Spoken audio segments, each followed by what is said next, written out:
First of all, very good morning to one and all present in the inaugural session of Second International Conference on Emerging Technologies for Computing, Communication and Smart Cities 2021. Organized by Baba Farid College of Engineering and Technology, Bathinda. BFDI feels an honor and privilege to welcome our chief guest of the day, Professor Anil D. Sahasrabuddhe, Chairman AICT New Delhi. Really, sir, it is an honor for us to have your presence on this special occasion. We welcome you from our core of heart.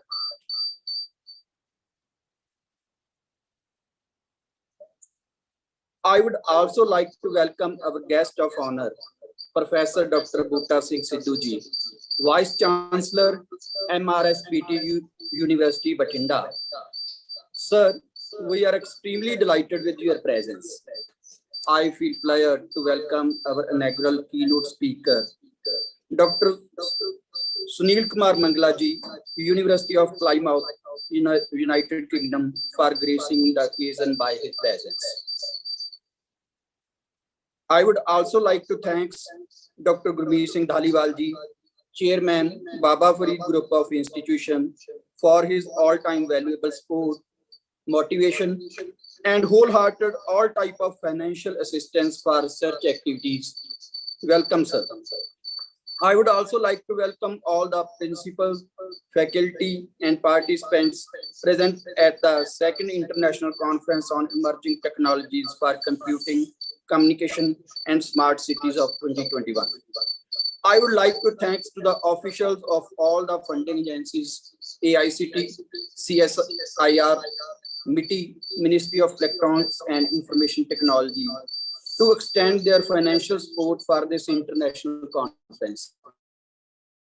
From core of my heart, I'm thankful to all the officials of these funding agencies.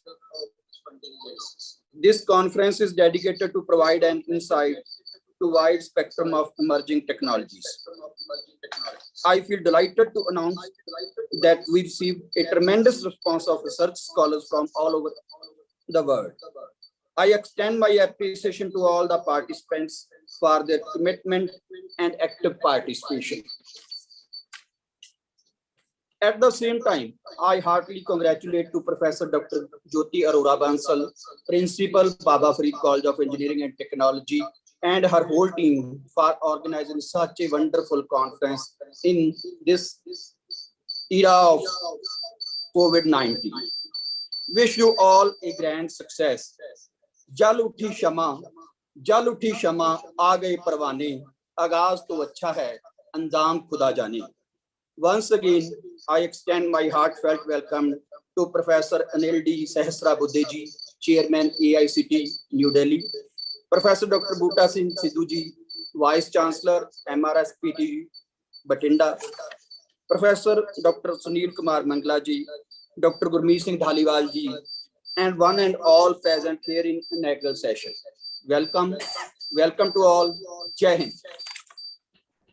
I, Dr. Nimisha Singh, feels immense pleasure to host this inauguration session today with you all. Before we proceed further, I would like to introduce our dignitaries with all the participants and the faculty present in the inauguration ceremony. It is an honor for us to have such renowned personality with us in this international conference. First of all, I would like to introduce our today's chief guest, Professor Dr. Anil D. Sahasrabuddhe, Honorable Chairman of AICT. He is a renowned educationalist and informer of technical education. It is a matter of great honor and privilege for BFGI to have you with us today. Professor Sahasrabuddhe served as a Director, College of Engineering, Pune since 2006 on deputation from IIT Guwahati prior joining as AICTE Chairman. Sir has taken new initiative for academic, curricular, co-curricular activities, entrepreneurship, research, and good governance.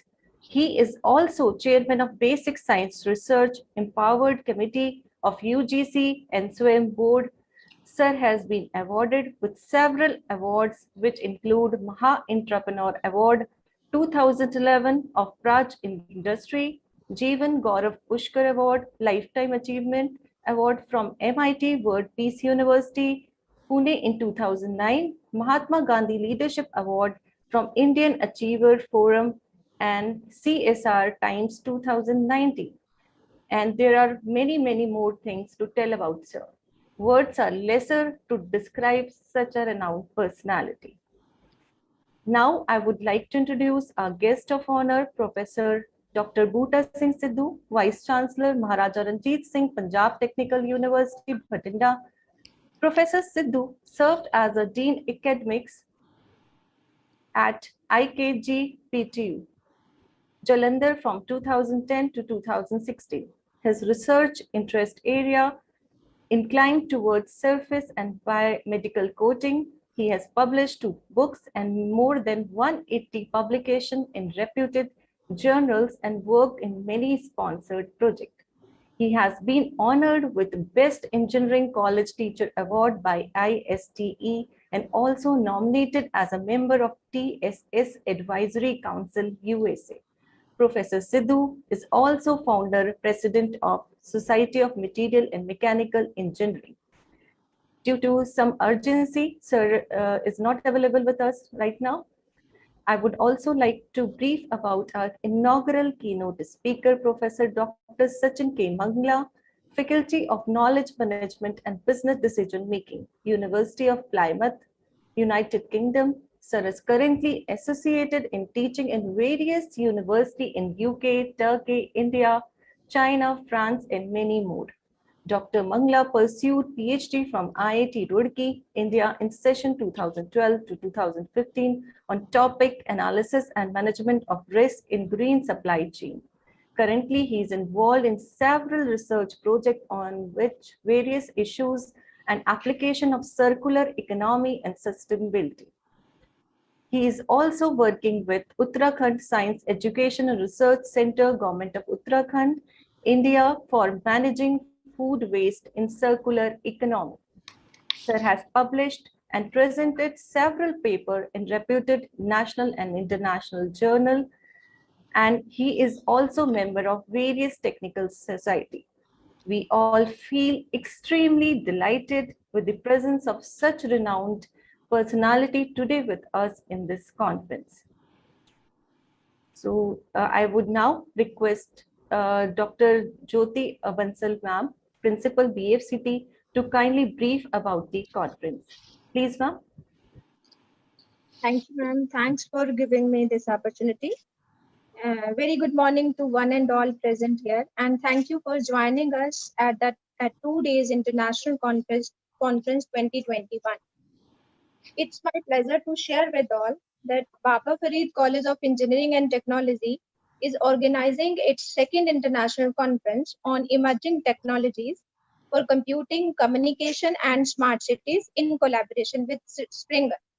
The prime aim of this conference is to invite the researchers from different domains of networks and communication technologies, emerging computing technologies, smart world, and smart cities technologies at a single platform to showcase their research ideas. I would like to lay out the major outcome of this conference with respect to the theme of the conference, which is to cover all the aspects of current and future innovations and ideas under one umbrella. Nowadays, computing technologies are one of the core areas of development in smart cities. Computing technologies are mainly integrated with communication and informatics. Informatics and computing are the key tools for developing intelligent systems. Hence, integration of these 3 key technologies will provide solution to complex and unsolved engineering problems in an intelligent manner. In this conference, we have received over 200 submissions from India and abroad, including Italy, Poland, Vietnam, Nigeria, Malaysia, South Korea, Taiwan, and many more. With the support of our reviewers team from Hungary, Iraq, Italy, Poland, South Africa, Malaysia, Nigeria, including India, out of 200 paper submissions, 36 full-length papers and 8 invited papers have been selected for presentation. and finally will be published with the Springer. Our special thanks goes to our publication partner Springer for collaborating with us and helping us to organize such an aimful event. Also, we are thankful to AICT, CSIR, and Ministry of Electronics and Information Technology for their all-time support for organizing conferences, FTTs, for granting projects, infrastructure maintenance, and lab grants. We also thank our co-partners Digital India and National E-Governance Division. We extend our thanks to our academic partner, Maharaja Ranjit Singh Punjab Technical University, Southern Federal University Russia, UJW University Poland, ST College of Engineering and Technology India, University of Arad Romania, and IST India. Last but not the least, I would like to thank all the dignitaries, delegates, and faculty for joining this inauguration ceremony. Thank you all. Thanks to you. Thank you so much, ma'am. Thank you so much for your kind words. Now I would like to invite our guest of honor.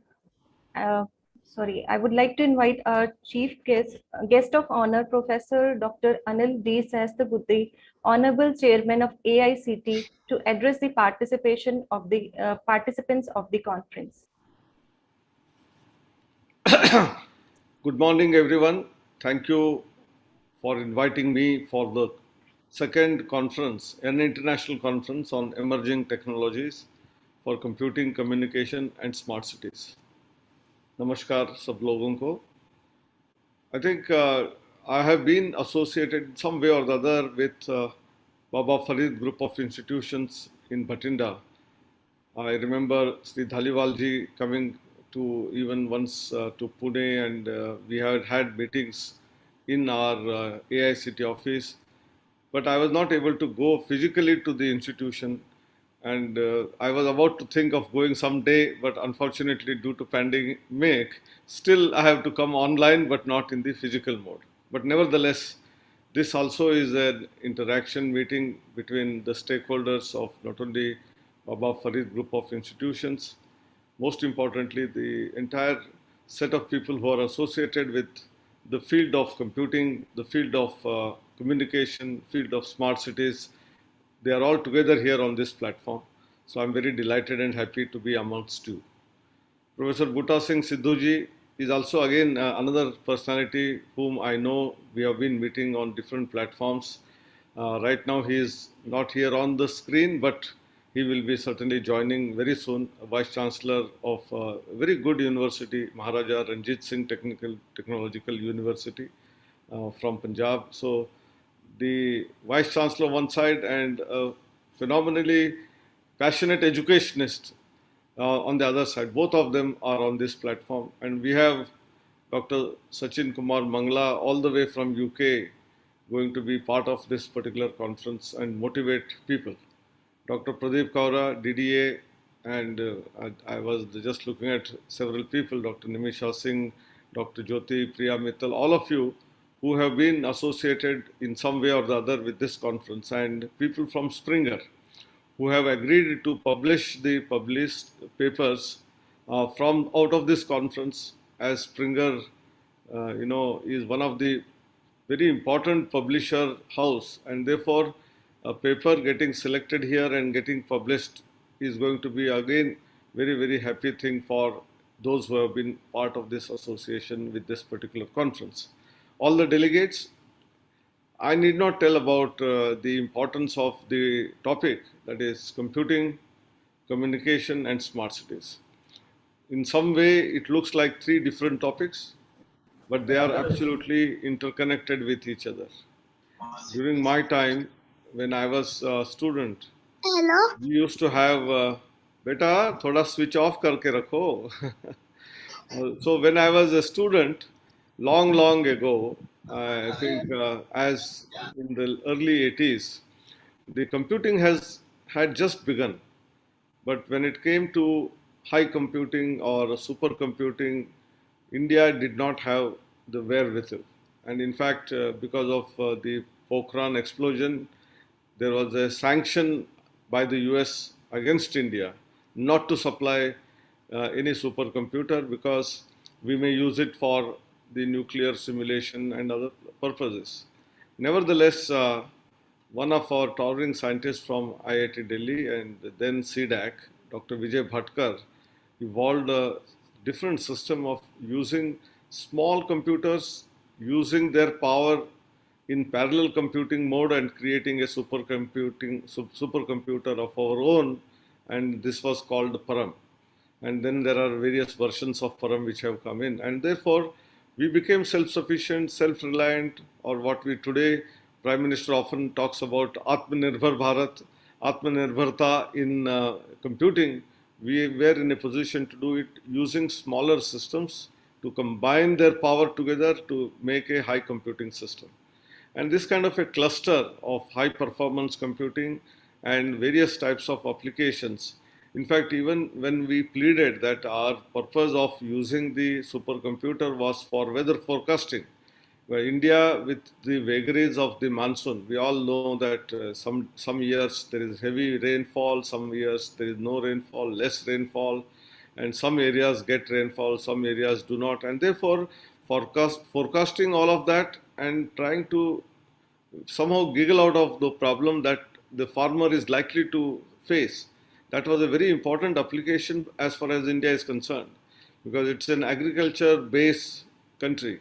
Still, more than about 60% of the population not only live in villages, but they depend on agriculture. And therefore, high-performance computing, although computer appears to be a high-technology area, how it can be used for agriculture, be it prediction of rainfall, be it which type of cropping pattern may have to be used, maybe even as per the new farm laws, how the mandis can be utilized for better productivity as well as better cost for the product that they have developed. I think all of that requires a lot of data analytics, a lot of computing, and therefore supercomputers were required in 80s and they are required in 90s and 2000. We also have a huge improvement in our own systems of nuclear power generation. And nuclear power generation is different from nuclear devices being exploded or nuclear bomb. We are the only nation in the world who have dedicated to our country the power from the nuclear state, that is nuclear power, for the peaceful purposes. Yes, sir. Although we do have capability, we have said that we will never use, no first use. No country in the world has said that except India. So we are peaceful. We want our nation to develop, and therefore for simulation of nuclear power generation also we require supercomputing. We require for satellite simulation and calculations which are required to send our satellites in the space. Also some of the vehicles all the way to not only moon but Mars. I think we require high computing, and that was missing, and we became Atmanirbhar. On the other side, there have been developments across the world. It's not just Intel chip, but also graphic processing unit, NVIDIA. Many people did not realize in the early years the power of the graphical processing unit. It has also computing power, but people assumed that it's only meant for the graphical interface and beautiful pictures, colors, etc. But it had the power of even computing. And today, most of the computing that is done is using GPUs, and NVIDIA is the tall leader in that. So all this, when it came from the small PC to parallel computing to supercomputers to GPUs, there are applications other than satellite nuclear like weather forecasting, which I have said, also in very many scientific achievements. We all know that the building block of the human being is through proteins. The maximum part of our body is comprising of proteins, or DNA, RNA, all of them have huge number of different types of structures that they have, and to analyze them, to study them, you require high computing. The structure is very complex, not understandable. It's highly three-dimensional structure, where the carbon atom is there, hydrogen atom and nitrogen, how they combine with each other, phosphorus, and then what type of property will emerge out of that is one part. Secondly, variety of new materials. For designing new materials also, there is a huge computing power required. Existing natural materials, to study them, we have some equipment like NMR, we have spectroscopy and so many equipments. But in order to create a artificial material which is having, always we want the best of the world. So high strength, low weight. You take any vehicle, for example, from automobile to railway or to aircraft, we want material to be used should be very strong, but at the same time very light, and very difficult to make such material. So different types of alloying is required. So how, in what proportion, by mixing them we are going to get it, will require computing.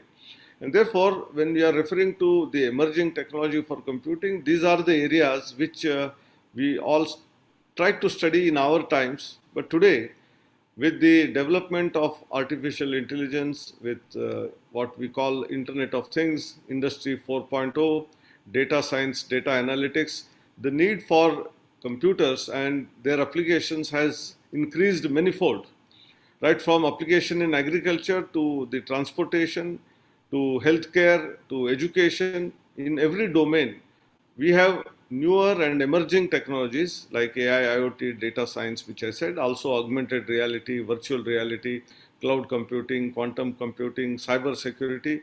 There is a huge need for connectivity in different ways. And that's why the next topic, which is part of this, is communication. So one side, you require huge computing power, but there is a lot of data which is required to be collected, picked up, and then transferred or taken from one place to the other place in order to make the what we say critical analysis of the data, and then try to evolve solutions which are important for the mankind. And that is where the IoT devices.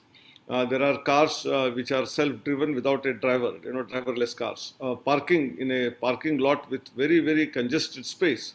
All of this is done through the use of a lot of sensors. On one side, there are cameras which are visual sensors. There may be even sensors of distance, how far or how near one is in terms of distances.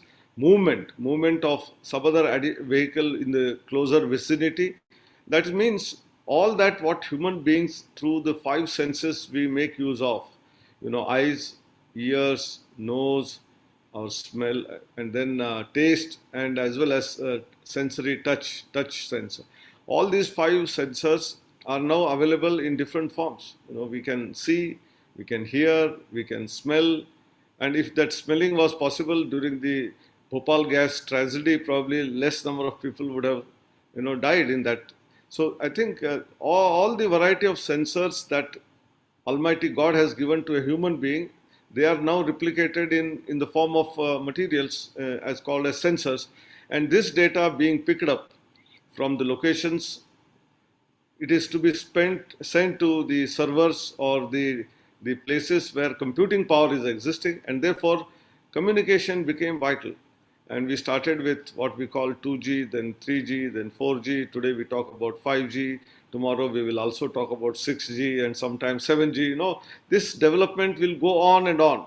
But we have to be topical. We have to be always doing research, innovation in order to capture what is their present state of art and what could be the immediate future state of art. And then we need stability. We need what we call speed. We both are required. High speed is required because this data has to be transferred from a particular sensor to the required place in nanoseconds. Without that, I don't think we will be in a position to take decision making. This is important from the point of view of security. It's both physical security on the borders as well as cyber security. If any attack is likely to happen and about to happen, we must be able to get ourselves equipped and immediately stop that attack, be it physical attack or the cyber attack. There are, in areas where we have all seen activities of terrorism, the bombs, etc. How by using a lot of sensory techniques and vision techniques, and the person, the attitude, the nature of movement of the person, there must be huge, what we call AI, artificial intelligence used. So if a person is moving in our building in a suspicious manner, our eyes will catch that person immediately. But if we are not there at that location, if there is no security guard there, we will not be able to notice. But these sensors which are provided should be in a position to analyze the picture or the data or the video. The lot of frames are to be analyzed, and therefore again high performance computing is required. So these are all somehow related to each other. The last part of your conference, which is very interesting and important, is smart cities. India has announced about 100 smart cities, and they are going to be increased in number. On one side, although our state, Indian state has huge number of villages, and we have to also think about smart villages. Smart cities alone is not enough. If you talk only of smart cities, many people from the villages, because of no jobs being available, the income being less, they will all migrate to cities, and cities will become unworthy of living. That is what has happened in cities like Mumbai, in Chennai, or Bangalore, or in Delhi. One side, there is huge pollution because of the huge traffic and many other activities that take place. And on the other side, the slums get developed and city looks shabby. And therefore, unless we provide not only support for cities in terms of converting them into smart cities, we need smart villages where a huge number of job opportunities are going to be there. Only then smart India will come into existence. So I think we have to link each one of these with the Atmanirbhar Bharat, or the previous one, the Startup India, or previous one, Make in India, to the early time when Prime Minister often talked about Digital India, Unnat Bharat Abhiyan, or Swachh Bharat Abhiyan. They are all in some way or the other linked. And that's where, when we talk about smart cities, 100 cities, AICT on its part started with a special award earlier called Clean Campus Award. And then we said it's only not cleanliness, which is Swachh Bharat, which is important, that students should know about importance of cleanliness. It also has importance of hygiene. And your all diseases come because of non-hygienic conditions, and that's why Swachhata is important. But added to that, greenery is important. Our eyes will feel soothing when we have a lot of plants and flowers in our campuses. And therefore, we started with what we call Green and Clean Campus Award in AICT 4 years ago. And now we graduated 2 years back into what we call it as not only green and clean, but more important, smart campus. And this is a building block. Once the campus is a smart campus, and campus has all the measurements that are required in terms of usage of water, usage of electricity, how much of power being consumed is from the grid power, how much is created or generated on the campus through solar, wind, biogas. If all of this is measured, and then water recycling, and then wastage of food in the mess or in the canteen, if it is all measured through the use of sensors, through use of different types of activities that we have promoted and always promulgating, I'm sure once we measure, we understand that here is a possibility of saving. How we can save energy, how we can make use of the same resources. We have Dr. Sachin Kumar Mangla, you talked about his introduction, and others, where the circular economy is called. We all have moved on from Sustainable Development 17 goals of sustainability to circular economy. I think all of these can only be measured and then operated, and for this we require for the campuses first to be smart, and when the campuses are smart, students will observe activities that are happening and how institute is trying to improve the conditions. They will go into the jobs, they will go into governance, some of them will become IAS officers, some of them get into multinational corporations, some of them will have their own startups. And this seed which is sown in the form of a smart campus will see the light of the day in terms of smart villages, smart cities, and smart nation.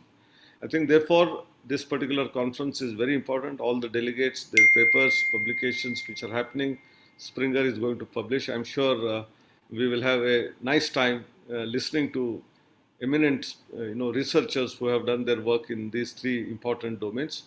My all the best wishes for the Baba Farid group of institutions, and in particular Baba Farid College of Engineering and Technology. My wish of visiting the campus still remains, and I'm assuring you that sometime, as soon as possible, I would like to visit and see what kind of work you are doing there. Thank you very much. Namaskar. Thank you so much, sir. We'll be even more delighted to see you here. Thank you so much. We express our heartful thanks to you for gracing this inauguration ceremony by your presence as a chief guest. And each and every word said by you is so true. It's high time, really, it's high time to take technology to next level and develop more in high performance computation, cybersecurity, and communication. Smart City is the next dream project of the nation. Swachh Bharat Abhiyan has already been started throughout the country. Yes, it's really important for us to make our premises as a smart premises and smart campus at first step. Thank you again, sir, for sharing your valuable word with us. Your guidance is really matters a lot to us. Thanks a lot. Thanks a lot, sir, again. Now I would like to invite our inauguration ceremony keynote speaker, Dr. Sachin Kumar Mangla from University of Plymouth, United Kingdom, to talk about Industry 4.0 technologies for sustainable business operation and Indian perspective. Welcome, sir. Thank you very much. Let me switch on my video.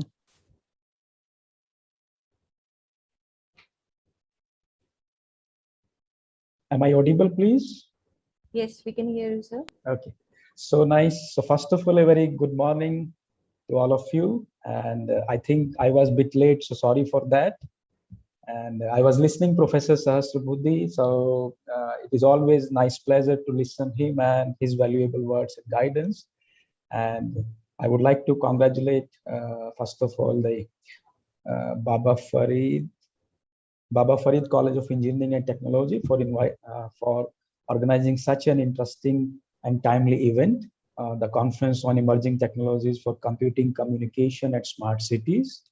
And at the same time, I would like to thank all dignitaries and respected professors and distinguished members of the organizing committee of the institution, like Professor Pradeep Kauraji, Dr. Nimisha Singhji, Dr. Jyoti Bansalji, and guest of honor, Dr. Bhuta Singhji, and again, Professor Anil Sahasrabudhe, Chairman AICT New Delhi, and of course, Dr. Tajinder Pal Singhji, and one of my friend, Professor Pradeep, who has invited me on such a wonderful platform and provided me this opportunity so that I can interact with all of you on this wonderful platform. So as the topic of the discussion for this conference is on emerging technologies, and this is something on smart cities and computation and communication. So let me brief what I'm going to do today. Basically, as Professor Sahasrabudhe, he has mentioned something about my research area. So he talked about something circular economy, sustainability, green campus he has mentioned. So these all are very close to my heart. And apart from that, if I talk about my background, so I am graduate from IIT Roorkee and currently working with one of the university in United Kingdom. And my PhD or my research work is mostly associated with cross-disciplinary research in supply chain and operations management. So what I'm going to do, basically, I'm going to talk how this industry 4.0 technologies, basically when you're talking about emerging technologies, so we are talking about industry 4.0 environment these days, okay? And there are different technologies that we can have in this industry 4.0 environment. And what is the impact of those industry 4.0 technologies on sustainability or green initiatives in business context, okay? So let me share my screen. I think that would be wonderful opportunity. Yeah.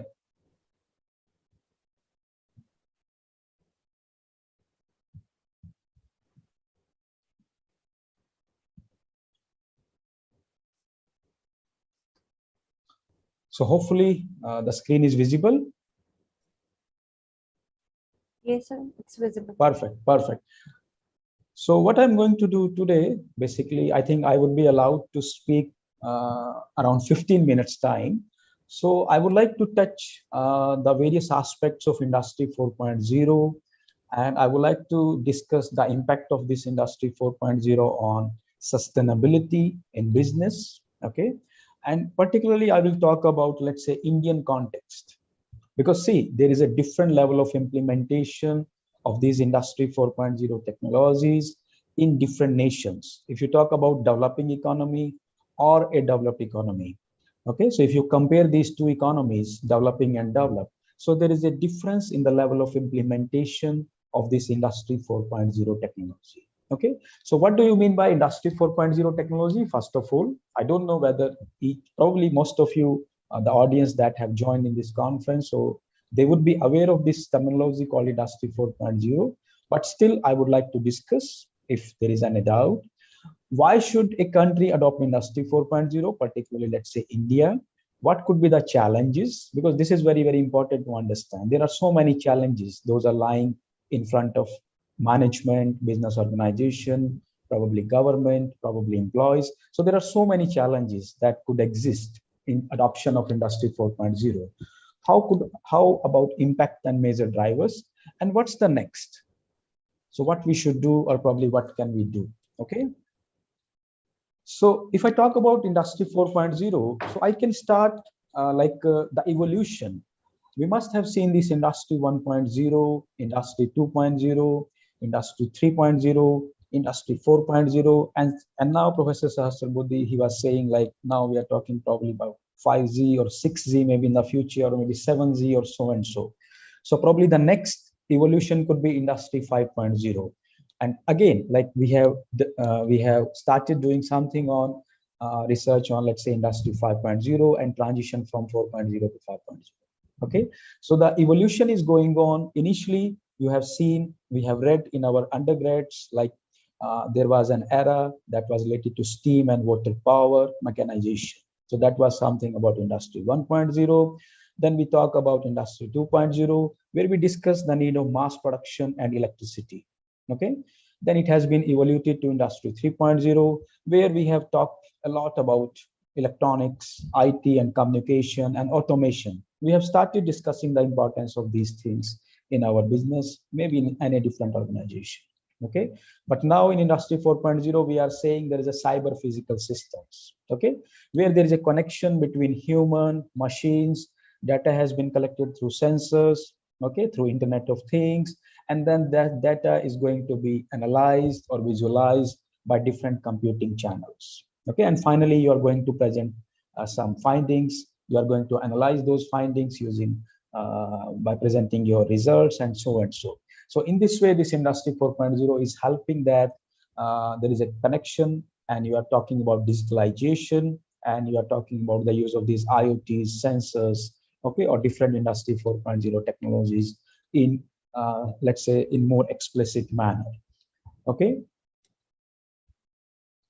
If you talk about industry 4.0, so there are different technologies that a firm, that a business can use. Okay, it could be a blend of advanced analytics, probably big data, robotics, automation, artificial intelligence, Internet of Things, process digitalization across the business value chain.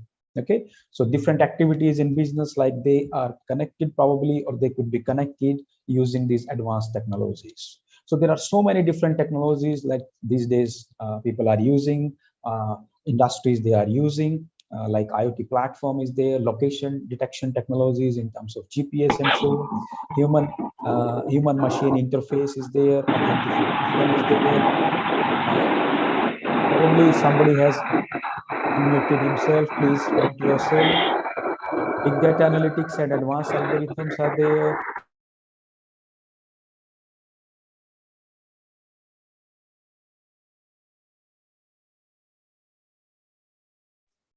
So there are so many different technologies are available, which probably a business organization they can use under the umbrella of Industry 4.0. Okay.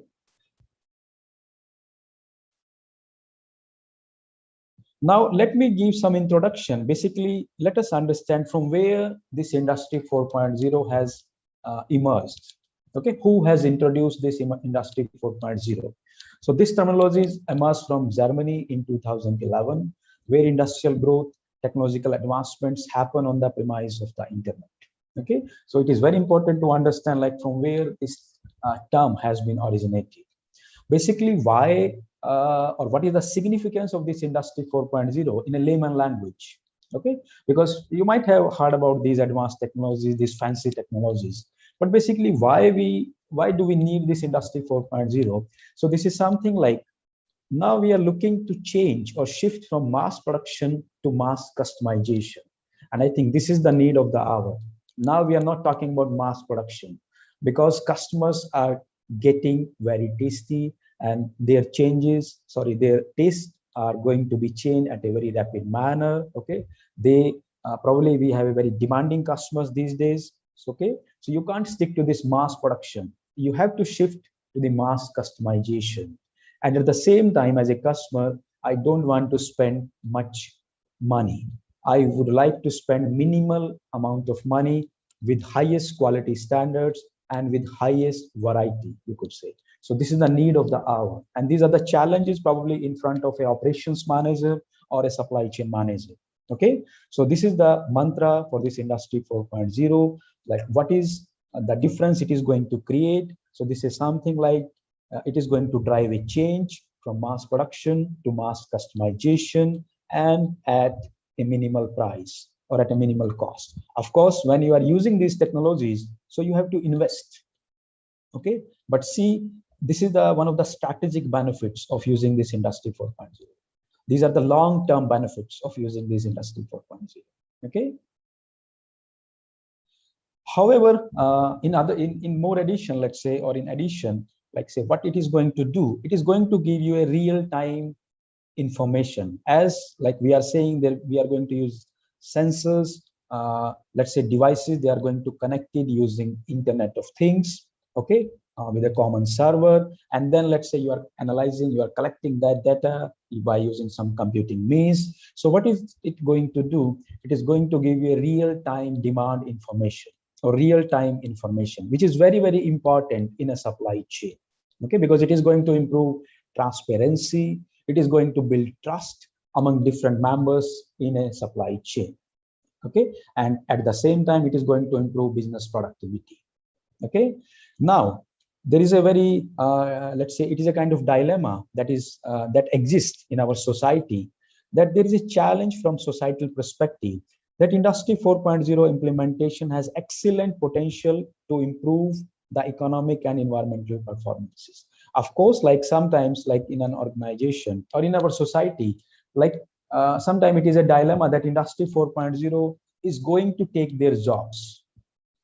Okay, because humans would be replaced by robots, probably robotics, or maybe by machines, or by automated machineries or automated equipments. Okay, so it could be one side, it could be true. Of course, like human efforts would be reduced by using those advanced machineries, by using those advanced technologies.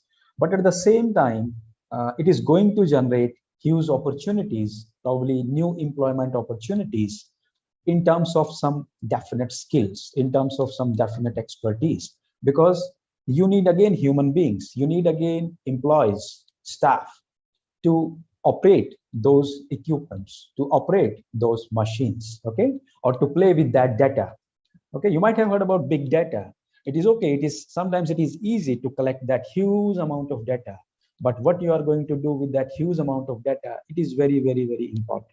Okay, so that's why this industry 4.0, it is a great opportunity for business, because it is going to provide a sustainable transformation.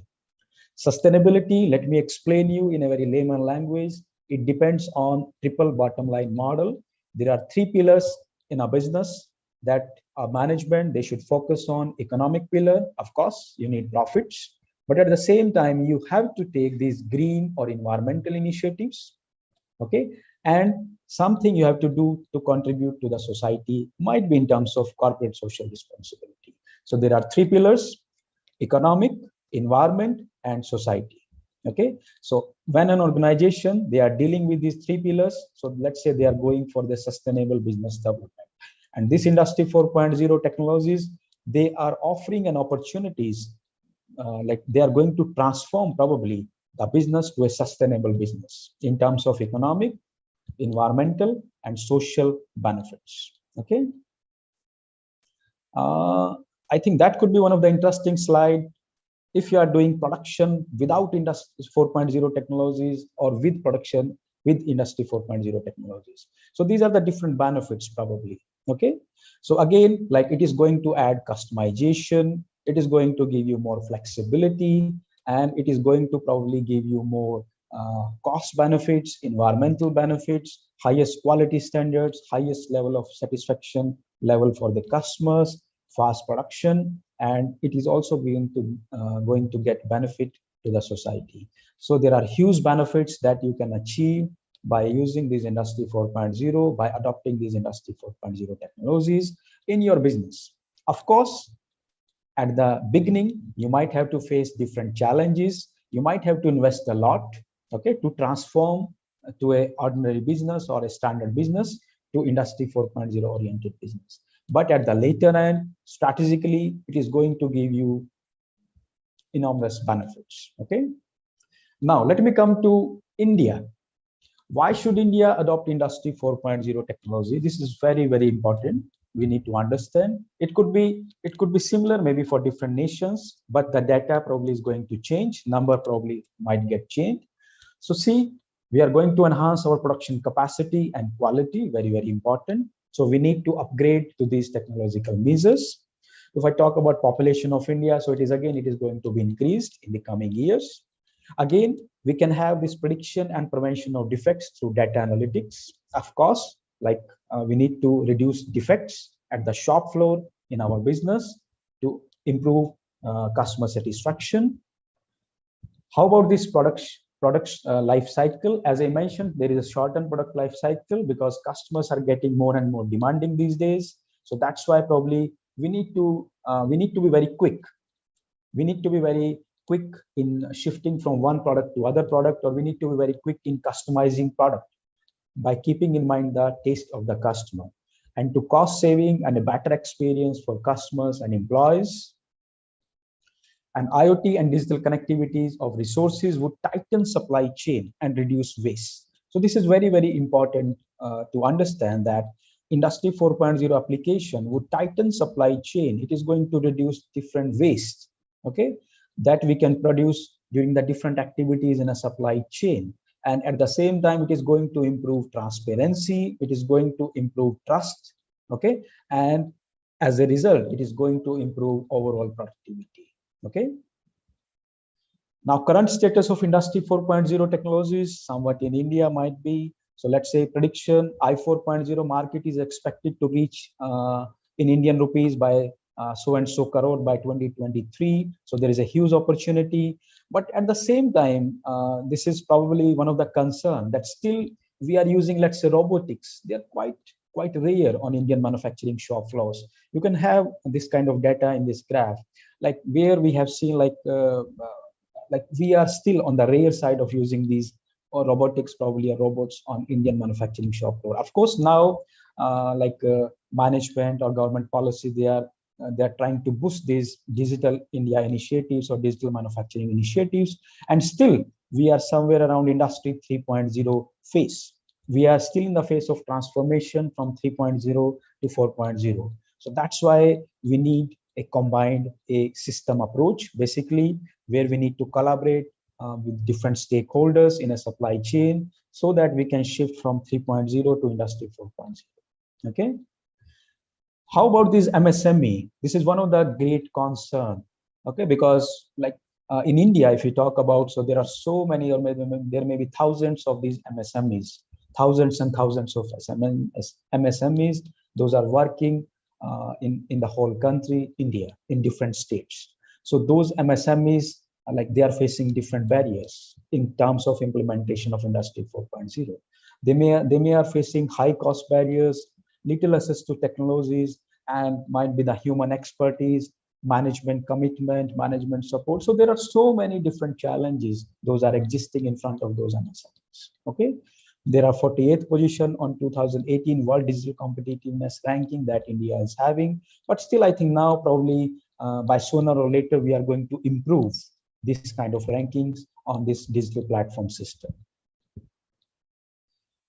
Indian MSME sector, so probably like you might be aware of this kind of mechanism, this kind of classification. So we have two sectors in India, manufacturing sector and service sector. Okay, and based on the classification system, so we have classified into micro, small, and medium, and that classification has been made on the basis of investments or annual turnovers. Okay, so there is a revised classification as well existed somewhere in July 2020. I would not like to go in much detail about this classification because you can easily find this information on different sources of internet or government policies. Okay.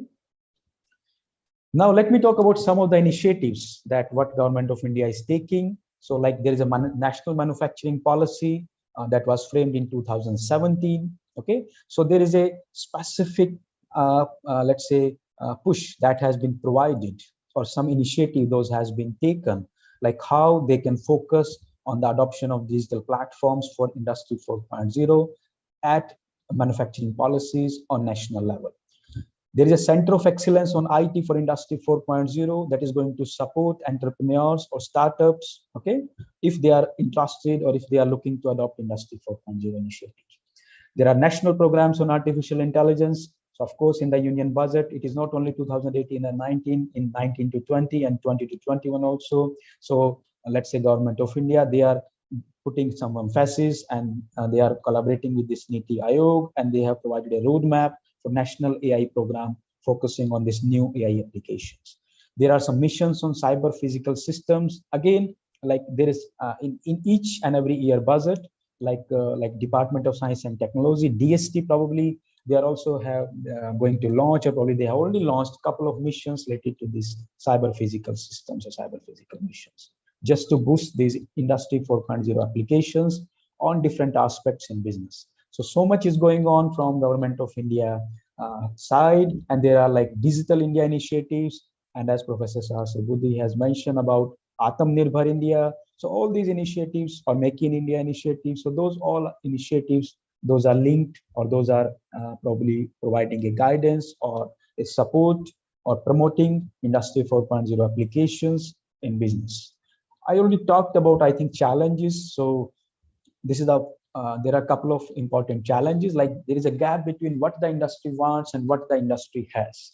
So this is one of the gap that I think that we can bridge by having this industry academia collaboration. Like we as a researcher, probably as a scholar, we can understand the requirement of the industry, and then probably we can design some models, we can build some algorithms, and we can solve some industry oriented problems. And I think that is going to help those industry people, as well as we can use that material probably in our teaching, in our research, and to educate different stakeholders. So I think we need to bridge this gap between industry and academia. Data accuracy, security, management, this is one of the important challenge, because sometimes you might have heard about these data conspiracy or data privacy issues with different firms. Talent, skill management, expertise, we need to train our employees, we need to train our stakeholders. So that is one of the challenge. A robust ecosystem of partners, of course, we need to train our partners, okay? And we need to mention the importance of using these Industry 4.0 technologies or such kind of transformations. Change management is very important, because sometimes we don't want to change. We are very much comfortable in our zone. So we need to go for this change management so that we can transform from 3.0 to 4.0. And cost and technical issues, and of course government support is also there, because businesses, they are also looking support from the government. So I think we need to collaborate as a system, different stakeholders. If we can collaborate, then I think it probably the results would be something else, and the scenario would be much interesting in the near future. Okay, so probably the major drivers, I would say government and industry and academia, we can all come together. Government can act as an enabler, industry can act as adopter, government can act as a facilitator, industry can act as a supplier, policymaker, industry association, and as an academics, let's say, as a researcher. Probably again, we need to come somewhere in between government and industry. We need to frame some interesting models, theories, okay, studies, so that I think we can have a smooth transition in our business from Industry 3.0 to 4.0 for sustainable business development, and that is going to benefit our society, our environment, that is going to improve our environmental performance, and at the same time, it is going to provide probably more benefits and probably more profits for industry representatives. So there are so many different firms on international or national levels. Okay, so they are using these i4 technologies. So Amazon, ABB, Intel, Oracle, Siemens, Google, Yahoo. So there are so many different hundreds and hundreds of organizations, okay, all over the world, all over the place. So now they are using like these Industry 4.0 technologies, and they are claiming the benefit of using these Industry 4.0 technologies in their business. So it is a very high time, I think, for Indian businesses as well. Like probably they should think, okay, like how they can make a use of these Industry 4.0 technologies for sustainable business development, for sustainable business operations. So probably that was all from my side. Thanks for the listening. I'm hoping that I haven't taken much time that was allocated to me. And if you have any question or comment, so please, you are more than welcome. Thank you very much.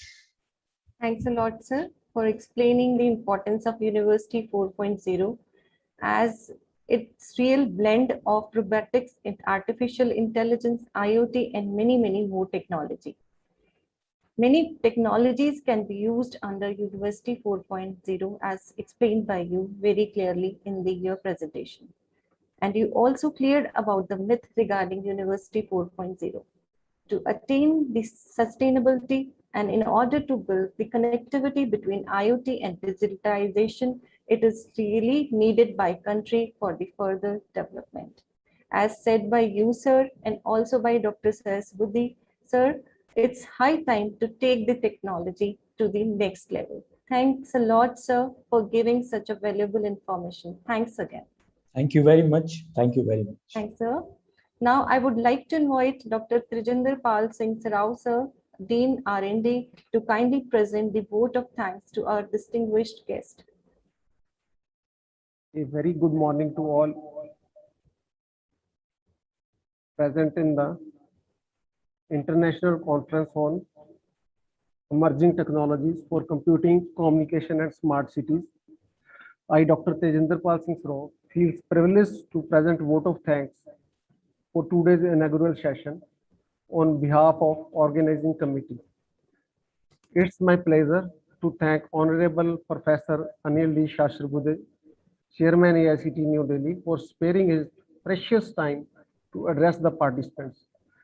It's a great motivation and honor for all of us, and your words always inspire us. Thank you so much, sir. Next time, we would like to invite you in our institute. We are thankful to AICT, CSIR, and Ministry of Electronic and Information Technology Committee for sponsoring the conference and our publishing partners. We also extend our sincere thanks to our esteemed guest of honor, Dr. Bhuta Singh Ji Sidhu, Vice Chancellor, MRSPTU Bathinda. Sir was not able to join today, but his blessings and support is always with us. Our sincere thanks to the keynote speaker, Dr. Sachin Kumar Mangla, University of Plymouth, United Kingdom, for providing insight on Industry 4.0 technologies for sustainable business operations and Indian perspective. It was an honor hearing him.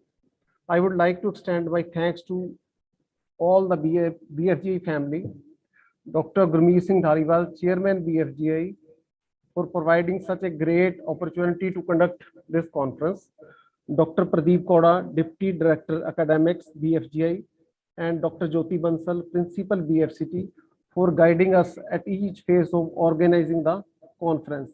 Special thanks goes to all the participants, faculty members, HODs, deans, principals, and organizing committee for making this event a success. Good luck and success to all the authors. Thanks all.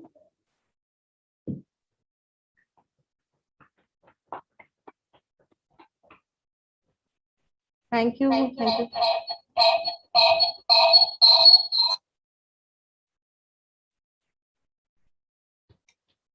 Thank you so much, sir. Thanks to all the dignitaries, Dr. Sayasbuddin sir, Chairman AICT, Dr. Mangla sir, Pradeep Koda sir, Principal BFCT Jyoti Arora ma'am, all the faculty members and participants for joining with the inauguration session. We are all obliged with your presence. So thanks a lot. Thanks for sparing time, and your valuable words are really very important to us. Thanks so much for joining us today and making our inauguration ceremony